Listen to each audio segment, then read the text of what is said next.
Hello दोस्तों, स्वागत है आपका हमारी इस नई वीडियो में। आप देख रहे हैं आपका अपना यूट्यूब चैनल अप्रेंटिसशिप गाइड, जिसमें है ऑल अबाउट अप्रेंटिसशिप ट्रेनिंग।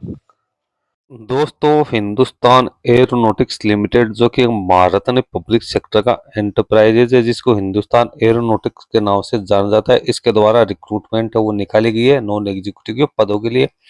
जो असेसरी डिवीजन है लखनऊ, उसके लिए वैकेंसी निकल गई है, जिसका ऑफिशियल नोटिस है इसकी ऑफिशियल वेबसाइट पे जारी कर दिया गया। हालांकि जो वैकेंसी निकाली गई है वो यहाँ पे कॉन्ट्रेक्चुअल बेसिस वैकेंसी है, वो निकल के आई, लेकिन सारी जानकारी इस वीडियो में अब मैं आप लोगों को साथ डिस्कशन करने वाला हूँ, ताकि आप यदि सारा एलिजिबिलिटी क्राइटेरिया कंप्लीट करते हो तो इसमें अपना एप्लीकेशन फॉर्म वो सबमिट कर सकते हो।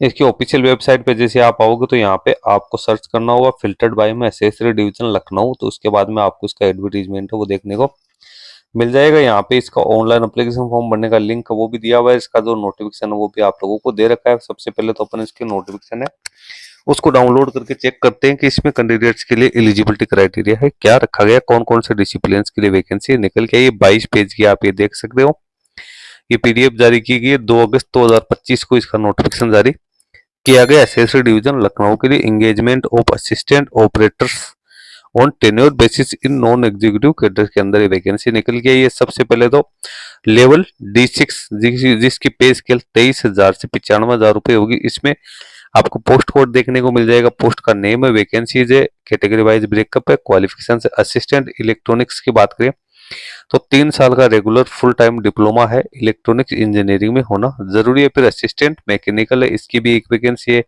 3 साल का regular full time diploma mechanical engineering में होना जरूरी है। फिर बात करते हैं लेवल C5 22,000 से 90,000 की, तो इसमें ऑपरेटर फिटर की 3 वैकेंसी है। कैंडिडेट के पास में नेशनल अप्रेंटिसशिप 3 साल की या तो होनी जरूरी है, जिन्होंने फ्रेशर के तौर पर अप्रेंटिसशिप की उनकी 3 साल की अप्रेंटिसशिप होती है, या कैंडिडेट के पास में 2 साल की ITI या 1 साल की जो अप्रेंटिसशिप है वो होनी जरूरी है।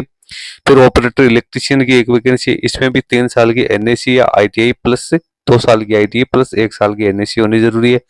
ऑपरेटर ग्राइंडर की बात करें तो इसकी भी एक वैकेंसी है, इसमें भी NSC या ITI कैंडिडेट के पास में होने जरूरी है। ITI प्लस NSC या ओनली NSC जिन कैंडिडेट के पास में है तो वो इसमें अपना एप्लीकेशन फॉर्म सबमिट कर सकते हैं। ऑपरेटर वेल्डर की एक वैकेंसी निकाली गई है, इसमें भी 2 साल की NSC या 1 साल की ITI 1 साल की NSC है वो यहाँ पे होने जरूरी है। तो ये तो हो गई इसकी वैकेंसीज की। तो डिप्लोमा और जो ITI पास आउट कैंडिडेट है, नेशनल अप्रेंटिसशिप होल्डर्स जो कैंडिडेट है उसके लिए वैकेंसी निकल गई है। कैंडिडेट का सिलेक्शन किस आधार पे किया जाएगा, तो सबसे पहले तो यहाँ पे रिटन टेस्ट वो कंडक्ट किया जाएगा, जिसमें 2.5 आवर्स आपको टाइम दिया जाएगा, जिसमें टोटल 3 पार्ट रहेंगे। पार्ट फर्स्ट में जनरल अवेयरनेस की 20 क्वेश्चन, पार्ट सेकंड में इंग्लिश एंड रीजनिंग के 40 क्वेश्चन, और पार्ट जो थर्ड होगा कंसर्न ट्रेड या डिसिप्लिन के रिगार्डिंग, उसमें 100 क्वेश्चन आपको देखने को मिलेंगे। क्वेश्चन पेपर का पैटर्न है वो आप यहाँ पे चेक कर सकते हो, पोस्ट कर दिया हुआ है आगे आपको। जो आपका डिसिप्लिन है उससे जुड़े क्वेश्चंस आपको देखने को मिलेंगे। यानी जिन कैंडिडेट के पास में डिप्लोमा की क्वालिफिकेशन मांगेगी उनके डिप्लोमा से रिलेटेड क्वेश्चन आएंगे। जिन कैंडिडेट के पास में ITI NSC है तो उनके ITI और NSC के रिगार्डिंग क्वेश्चन वो देखने को मिलेगा। क्वेश्चन पेपर यहाँ पे बाइलिंगुअल अवेलेबल रहेगा, इंग्लिश और हिंदी आपकी एक लैंग्वेज रहेगी। उसके बाद में क्वेश्चन पेपर है ऑब्जेक्टिव टाइप का होगा, 4 ऑप्शंस आपको इसमें देखने को मिलेगा, किसी प्रकार की कोई नेगेटिव मार्किंग नहीं रहने वाली है। अपर एज लिमिट है वो अनरिजर्व है, EWS के लिए 28 वर्ष, SC ST के लिए 33 वर्ष, OBC NCL के लिए 31 वर्ष, जो कि कैंडिडेट के पास में 4 जुलाई 2025 की स्थिति में यहाँ पे होने जरूरी है। तो ये जो क्राइटेरिया है यही रखा गया। सिलेक्शन प्रोसेस में कैंडिडेट का सिलेक्शन है वो रिटन टेस्ट के आधार पे है वो किया जाएगा। तो ये सारी जानकारी आपको यहाँ पे दे रखी है। मिनिमम क्वालिफाइंग मार्क्स क्या रहने वाले हैं, तो अनरिजर्व OBC EWS के लिए 60% एंड अबव, और SC ST कैंडिडेट के लिए 50% एंड अबव कैंडिडेट्स के लिए मिनिमम क्वालिफाइंग मार्क्स रहेंगे। कैंडिडेट का जो रिटन टेस्ट की डेट, टाइम और वेन्यू है उसकी जानकारी आपको www.hal-india.co.in के ऊपर आपको देखने को है वो मिल जाएंगे। उसके बाद रिटन टेस्ट है, उसके एडमिट कार्ड वगैरह है वो भी आपको इसकी ऑफिशियल वेबसाइट है उसके ऊपर ही देखने को मिलेंगे। उसके बाद जो कैंडिडेट है इसको रिटन टेस्ट को क्वालिफाई करेंगे उन कैंडिडेट को डॉक्यूमेंट वेरिफिकेशन के लिए बुलाया जाएगा, जिसमें कैंडिडेट के सारे ओरिजिनल डॉक्यूमेंट्स की जांच की जाएगी। उसके वहां कैंडिडेट का मेडिकल एग्जामिनेशन से किया जाएगा। अब जो इंगेजमेंट का टेन्योर कितना रहेगा, कैंडिडेट को कितने साल के लिए यहाँ पे इंगेज किया जाएगा, तो 4 साल के लिए यहाँ पे कैंडिडेट है इसको इंगेज किया जाएगा। प्लेस ऑफ पोस्टिंग है तो HAL एसएससी डिवीजन लखनऊ है, उसमें कैंडिडेट की पोस्टिंग यहाँ पे शुरुआती तौर पे की जाएगी। रिम्यूनरेशन क्या मिलेगा, तो स्केल D6 है। देन डिप्लोमा होल्डर्स के लिए 23,000 प्लस जो भी DA HRA पर्क और जो मेडिकल एक्सपेंसेस अदर एक्सपेंसेस है वो मिलेंगे। और स्केल 5 यानी ITI NSC होल्डर्स के लिए 22,000 बेसिक पे, इसके अलावा अदर अलाउंसेज है वो आपको मिलने वाला। तो सैलरी तो यहाँ पे काफी अच्छी खासी है, आप लोगों को यहाँ पे मिलेगी। 3% सालाना इंक्रीमेंट है वो भी आपको यहाँ पे देखने को मिल जाएगा। अदर बेनिफिट्स में भी आपको जो कई चीजें हैं वो आपको देखने को मिलेगी। एप्लीकेशन फॉर्म भरने के लिए आपको इसकी ऑफिशियल वेबसाइट पे जाके और आप 8 अगस्त 2025 तक अपना एप्लीकेशन फॉर्म है ऑनलाइन मोड में फिलअप कर सकते हो।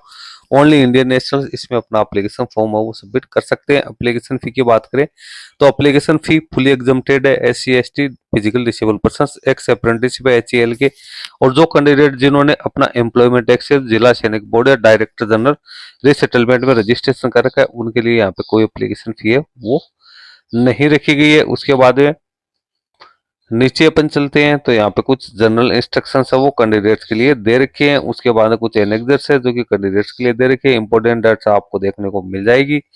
2 अगस्त से 8 अगस्त तक आप है इसका एप्लीकेशन फॉर्म सबमिट कर सकते हैं। इसके कॉल लेटर्स है 12 अगस्त 2025 से आपको देखने को है वो मिल जाएंगे। अब यदि आपको अपना एप्लीकेशन फॉर्म सबमिट करना है तो डिस्क्रिप्शन में आपको देख सकते हो क्लिक हियर टू अप्लाई, तो इसके ऊपर आपको क्लिक करना है। इस पे क्लिक करोगे तो सबसे पहले तो आपसे ये कुछ इंपॉर्टेंट इंस्ट्रक्शंस है वो आपको दिया हुआ है। Only Indian national need to apply दे रखा है। तो इसमें इसमें जो मतलब आपका जो नोटिफिकेशन जारी किया गया वो यहाँ पे शॉर्ट में आप लोगों को यहाँ पे बता रखा है। उसके रीड आउट करने के बाद में आपको यहाँ पे एप्लीकेंट लॉगिन जो एक ब्लिंक हो रहा है ऑप्शन, इसके ऊपर क्लिक करना है। इस पे क्लिक करोगे तो यहाँ पे आपसे एप्लीकेशन नंबर पासवर्ड पूछेगा और लॉगिन ये पूछेगा।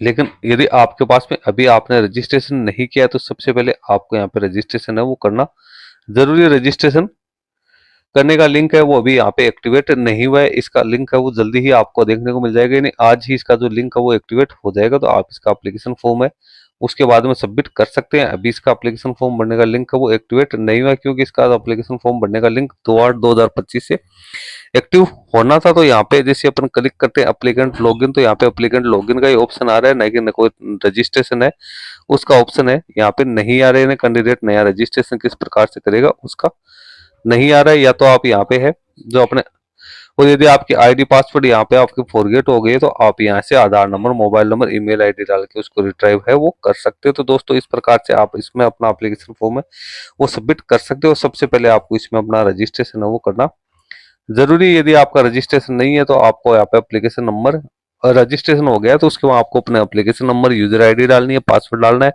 और उसके बाद में आपको आगे की साइड है वो प्रोसीड करना जरूरी है। तो दोस्तों सारी जानकारी मैंने आप लोगों को दे दी है। वीडियो अच्छा लगे तो इसको लाइक शेयर करना। कोई क्वेरी या क्वेश्चन है तो आप हमें कमेंट करके बता सकते हैं। धन्यवाद।